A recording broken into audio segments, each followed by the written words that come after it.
Everyone, it's Dana here with the question of the month, and it's a nutrition question. How often should I be eating during the day, and when should I stop eating at night? And this is excellent. I get this all the time. It's a great conversation.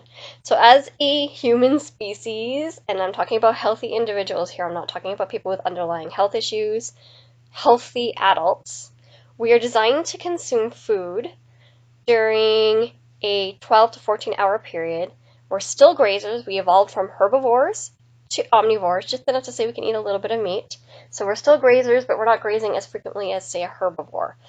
Individuals who are vegetarian will actually need to eat more frequently than those who consume a little bit of animal proteins. So during a 12 to 14 hour period, we should be consuming food every 3 to 4 hours, give or take. So that's about 4 to 5 times in that period where we should be eating, so that 12 to 14 hour period.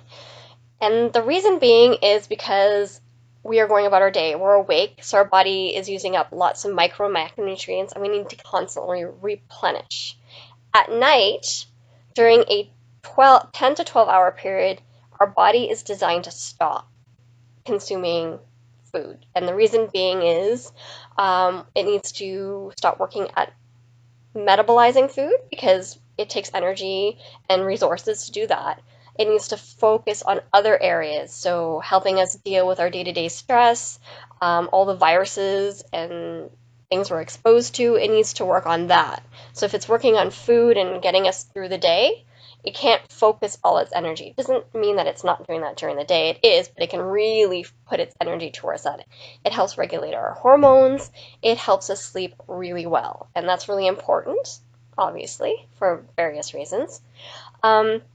So we're eating during a 12 to 14 period, during 12 to 14 hour period during the day, every 3 to 4 hours, 4 to 5 times a day. And then we're fasting 10 to 12 hours a day. So what does that look like? So one, ditch the idea that you need to have a big breakfast. Breakfast is not the most important part of the day because we don't all work 9 to 5. For those who do and children going to school, yes, it is. But for everybody else, it's not. The most important and most caloric and nutrient dense, our heaviest meal, should be before we go into our busiest time of day. And that's when we usually go to work or we're going to be working on something like a project at home.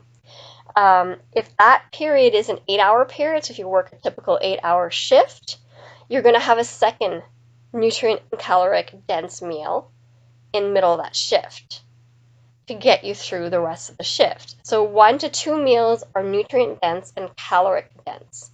The rest are snacks, and when I'm saying snacks, I'm not talking about cookies and chips. I'm talking about healthy, quality foods, whole foods, like edamame, and we're going to be focusing on nutrient dense, but lower in calories. So 1 to 2 large meals, and 3 to 4 small nutrient-dense meals. When do we stop for that 10 to 12 hour period? Well, usually it's when we plan on having our first meal after waking up. And I'm talking that way because they're shift workers, right? So our breakfast, right? We're breaking fast. So if I was going to eat my breakfast at 8 o'clock in the morning, I would stop eating 8 o'clock at night, and that's 12 hours there, right? Now, there are some individuals who are doing 12-hour fasts. The science is very, very, it's really strong. The science is really strong for a 10 to 12-hour fast. There's lots of science supporting it. There is no side effects, so it's sustainable. Some individuals, under the guidance of a qualified health practitioner with a very solid nutritional foundation, can go up to 16 hours. There will be some side effects.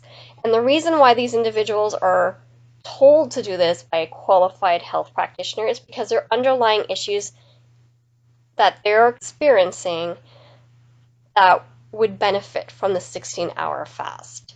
It's temporary, maybe 1, 2, 3 months, and then they can go back to the 10, 12-hour fast. Fasting longer than that there's not enough science to support it. Yes, I'm sure somebody's going to say, well, here's this science. The fact is, we can find any type of scientific literature out there to support any belief system we have. Does that make it factual? No. It's when we look at the bigger picture, we look at all the different studies out there, we look at the side effect.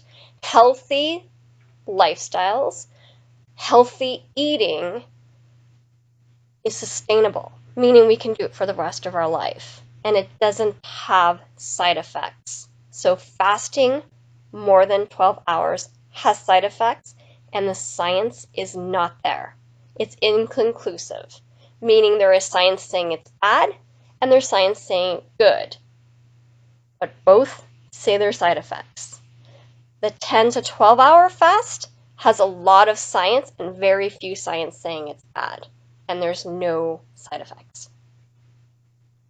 All right, so when you're looking at a new trend, advice from somebody who's not a qualified health practitioner, you need to look at the bigger picture or sit down with somebody who has a solid foundation in nutrition, say a qualified health practitioner, and talk about it.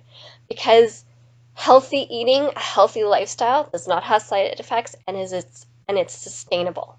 It's not a gimmick. It's not something that will just work for a little while, make you feel great, and then all of a sudden other health issues start to creep in, or you just can't sustain it because you're starving yourself, or you're not getting the food you need, or you feel deprived.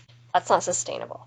So I just want to put that little note out there, because often when I do mini consults, people come in with these questions. Some of them have already embarked on some of these gimmicks and fads, and they're not feeling good. And that's not good. We shouldn't be feeling tired, low energy. We should be meeting our health goals. Yes, it's baby steps to reach those goals, but some of them actually deter us even more. Some of us will get to those health goals quickly, but then there's other issues happening. Please take the time to sit down with a nutritionist, a dietitian, before considering anything. Doctors, they're great. They have a place in your health team, for sure. I'm not shooting down doctors, but they don't have enough nutritional education to be advising on things like that. So please seek the guidance of a qualified health practitioner who has a solid foundation in nutrition. And I'm going to leave it at that. The next question of the month will be the first. So it's always the first Monday of the month. Questions can be submitted up to the Friday beforehand. That way I have the weekend to work on it. All right? I hope that answers your question.